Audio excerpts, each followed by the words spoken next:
Hello, I'm Tom and welcome to the Welsh Woodman Workshop. In tonight's video I'm going to be sharing with you my top tips and tricks if you're considering buying a used lathe. So I've had quite a few questions sent to me via email about this topic of buying a used or second-hand lathe, and I thought the amount of people who have asked me is probably worth making a video on. So I'm going to be running through my top tips and tricks to help you get a really good purchase. So firstly, it's really important you decide on what you'd like to turn, and a great way of doing this is get involved in a club, turn on lots of different style lathes. So as soon as you've established what you'd like to turn, there are some really important size factors. Firstly, the swing of the lathe. So this determines from the bed bars to the centre height what diameter you can turn. Now some lathes have the wonderful option of a pivoting headstock, and this will increase the diameter that you can turn doing something called outboard turning. The second measurement you're going to have to factor in is the distance between centres.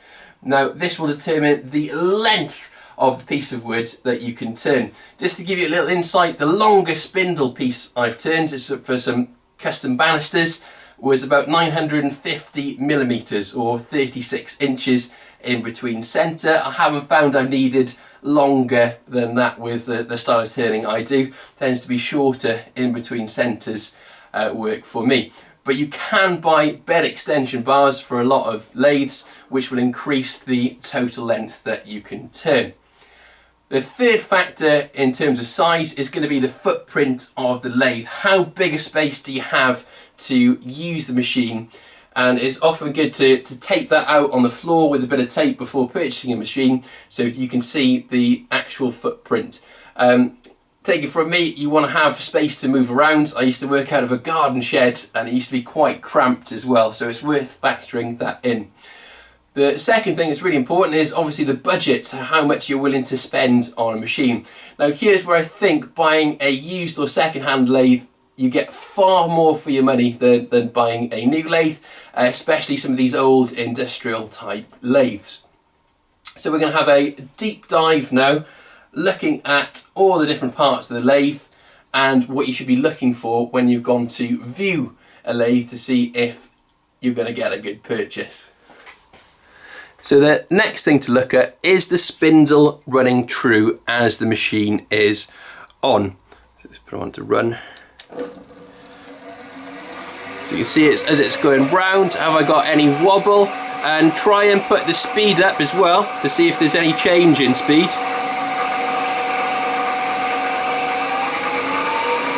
So speed up to max and see if you've got any run out or wobble on the lathe itself. So another thing to look out for is, are the bearings running smoothly? So you can often tell if there's like a clunky noise whether the bearings are going or whether it's not running smoothly in the shaft. So it's something to consider. A lot of old lathes will have some built-in maintenance into the bearings, so there's a little grease nipple there. You can grease the bearings and that'll prolong the life of the bearing then. Down here I'm going to want to look at the threads. We've established it's running true. The threads on the spindle. That's going to allow you to attach accessories to the spindle itself. So I want to inspect them. You put your thumbnail in there, spin it round, and I'm looking for any areas that have been rolled over or mushroomed anyway, and that's going to sort of prevent me from putting accessories onto this without fixing it.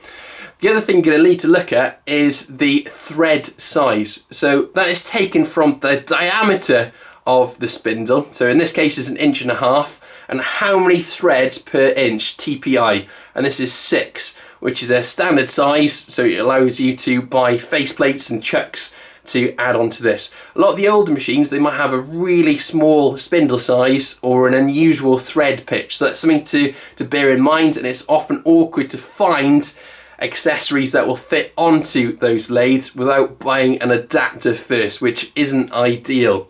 So another thing I'd be looking for is something called the Morse taper of the lathe. So in your headstock we have a hole there that's been ground or turned at an angle. So we can see from this example we've got this tapering going down, and what that'll do is it'll act as a wedge as it goes into the headstock or the tailstock. So we can see there. Now standard sizes of Morse taper, There are 1, 2 and 3 tend to be within wood turning. Number 2 tends to be the most common size, so if you've got a number 2 Morse taper, you're going to find it really easy to find modern accessories to fit in the lathe.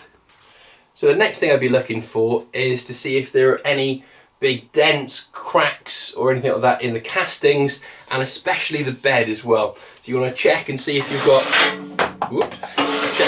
free movement of the banjo and the tailstock. Equally as important as being able to make sure you can move things around is the ability to be able to lock them down and them not working loose. So you should try that on your banjo and on the tailstock. So see if you've got any play or movement in those. They're all nice and tight.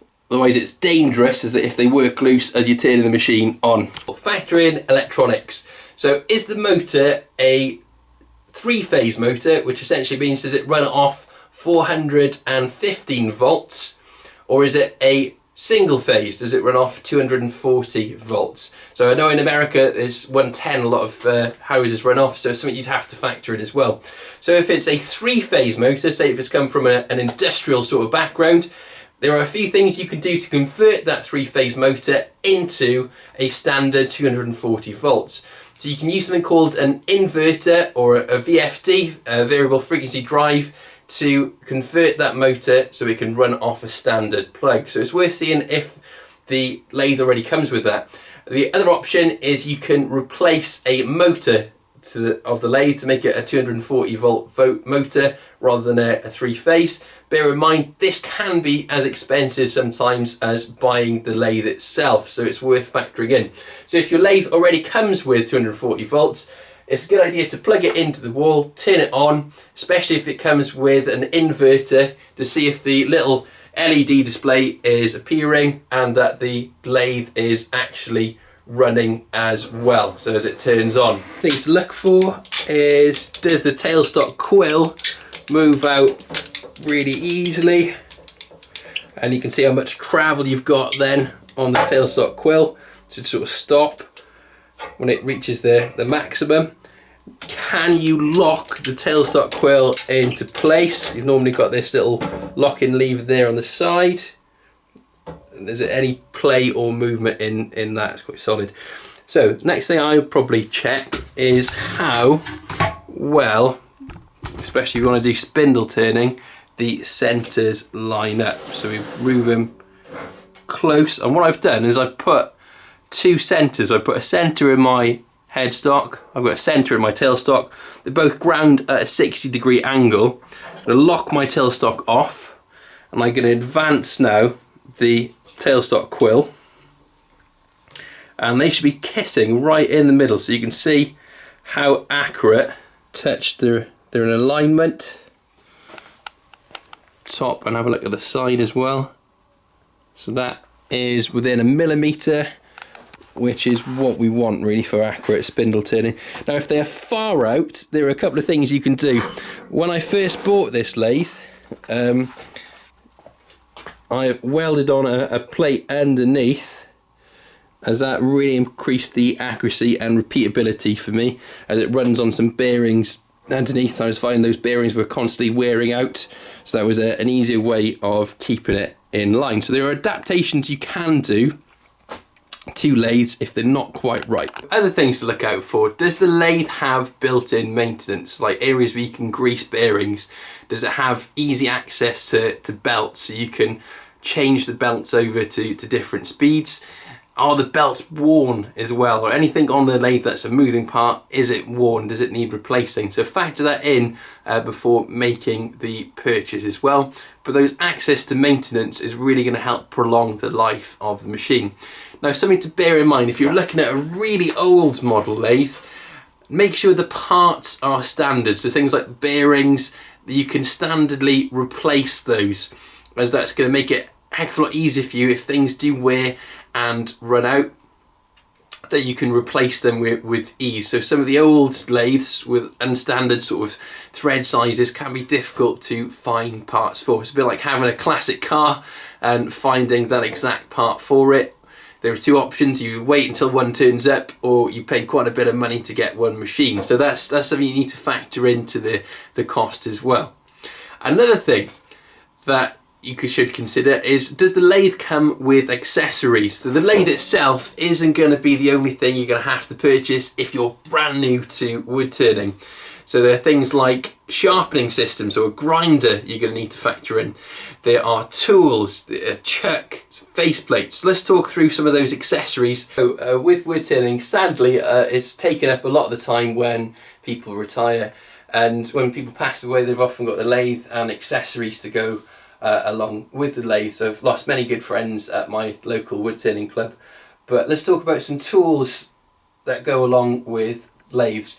So there's only about 6 tools you need to carry out 90% of wood turning. Now I've made a really in-depth video on how to use traditional tools, and it sort of talks through all the processes and what the uses of the tools are. But just to give you a quick rundown: a roughing gouge, a spindle gouge, a skew chisel, a parting tool, some form of scraper, and a bowl gouge will get you 90% of turning done. Now, there are only about 6 tools, manufacturers I'd recommend buying tools from here in the UK. If you buy a tool that is designed to last, you'll get far more pleasure out of it than buying a cheap set of tools. So there's 6 manufacturers I'd recommend: Hamlet, Henry Taylor, Crown, Robert Sorbet, Record Power Tools, and also Marple. So those are the 6 that are based here in the UK, most of them in Sheffield in England. So really, really high quality tools designed to last. So it's worth looking to see if those tools are in the accessory mix. In terms of faceplate accessories, so we've got, these are faceplates, so you can screw blocks of wood to them and it goes on the spindle thread of your lathe, and these come in different sizes. So it's worth, especially thinking about doing bowls to begin with, investing in some faceplates. So if they come along with the lathe, it's a massive bonus. But something that you're probably going to want to progress onto quite soon, depending on the type of turning, is something called a 4-jaw chuck. So it's ideal for turning bowls and more complex sort of spindle turning. Chucks can go on then, thread on into place, and we can hold lots of different types of work in the chuck. Revolving centre or live centre, and a driving spur. So they've got 4 prongs on those to drive into your wood, and you can turn pieces in between centres. They're often really handy. Another great addition is a Jacob's chuck. So you can use that in your headstock or tailstock to drill pieces.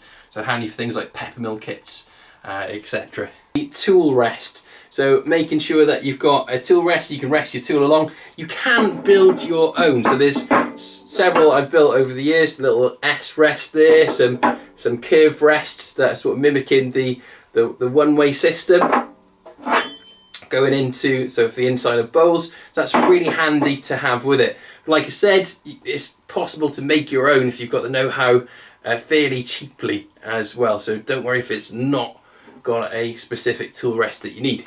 So I hope tonight's video has been really useful for you in deciding whether to buy a second-hand lathe and features to look out for when viewing the lathes. So I hope that comes in handy. If it has been useful for you, please remember to subscribe if you haven't done so already. Leave us a like and a comment below. Really appreciate that. Wish you the best of luck in buying your lathe. Hope you have lots of fun turning. Thank you very much for watching. Diolch yn fawr. Nos da.